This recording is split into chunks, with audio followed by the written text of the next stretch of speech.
ଆଜିଠାରୁ ଆମର ମୁଖ୍ୟମନ୍ତ୍ରୀ ବାୟୁ ସ୍ୱାସ୍ଥ୍ୟ ସେବା ଆରମ୍ଭ ହେଲା। ସେମାନେ ଆସି ହେଲିକପ୍ଟରରେ ପହଞ୍ଚିଛନ୍ତି। ଆମର 7 ଜଣ ସୁପର ସ୍ପେଶାଲିଷ୍ଟ, ସେମାନଙ୍କ ଭିତରୁ ନ୍ୟୁରୋଲୋଜି, ଏଣ୍ଡୋକ୍ରିନୋଲୋଜି, ନେଫ୍ରୋଲୋଜି, କାର୍ଡ଼ିଓଲୋଜି, ଆମର ଗ୍ୟାଷ୍ଟ୍ରୋଏଣ୍ଟରୋଲୋଜି, ଆନାସ୍ଥେସିଆ ଆଉ ଲାପ୍ରୋସ୍କୋପିକ୍ ସର୍ଜରୀ ବାଲା ଆଜି 7 ଜଣ ଆସିଛନ୍ତି। କାଲି ବି ସୁପର ସ୍ପେଶାଲିଷ୍ଟ ଆସିଷ୍ଟାଣ୍ଟ ପ୍ରଫେସର ମାନେ ଆସିବେ। ଏଠାରେ ଆମର 4 ଦିନ ଧରି 12 ରୁ 15 ପର୍ଯ୍ୟନ୍ତ ट्रिटमेंट हम।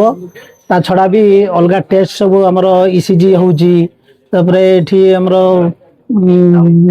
जो इको भी हम, एंडोस्कोपी भी हम ये करके ऑपरेशन भी हम जा मनकर अछि लैप्रोस्कोपिक ऑपरेशन गुडा जोडा सहजरे ही पारुची सेटा माने पेट न काटिकरी ऑपरेशन ही परिबो। तेणु यार सुजोग सब लोक माने नेबा जो मालकानगिरी सब लोक यार सुजोग नेबा उचित।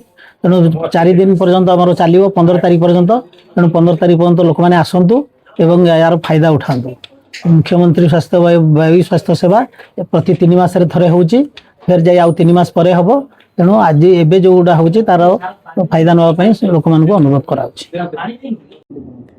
आम इना 4 डेज ये अवेलेबल अच्छु। आम आज 7 जन डाक्तर आसीचु टीम 1 रे, आ काली आउ 7 जन मध्य आसुचंती टीम 2 रे। आम सब सुपर स्पेशलिटी विभाग रु सब डाक्तर आसचु। गैस्ट्रो एंडोक्राइनोलॉजी, तापर नेफ्रोलॉजी, न्यूरोलॉजी, जेति की सुपर स्पेशलिटी डिपार्टमेंट सब आम एठी ना 4 दिन अवेलेबल अच्छु। स्पेसिफिकली एटा हमर टार्गेट होची जो एरिया रे सुपर स्पेशलिटी डिपार्टमेंट रो केयर लोक पाउ नाहंती तांकु केमती ट्रीटमेंट मिलू। आउ जेति की लोक एरिया रे आपण आसीबा को चाहउचंती 4 दिन आसी परिबे। एठी सब ट्रीटमेंट मेडिसिन सब किछि मागणा रे अवेलेबल अछि। आपण आसिकी एठी आपण ओपीडी रे तार फायदा उठै परिबे। वायु सेवार जो डाक्तर माने सुपर स्पेशलिस्ट जाको आसीचंती से माने जहाँ मालकानगिरी किडनी पेसेंट देखापी कौन सी डाक्तर नहांती। तेणुक से मैंने स्पेशल आसिक भल तदारख कर चेकिंग करी देखा देखिक मेडिसिन लिखुंट। मुझे विशाखापाटना पिनाकाल जाकर ट्रिटमेंट आसती। जड़े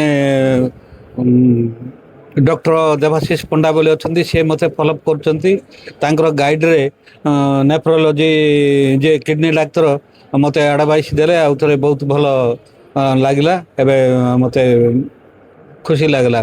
डाक्टर मान ट्रिटमेंट भल अच्छी।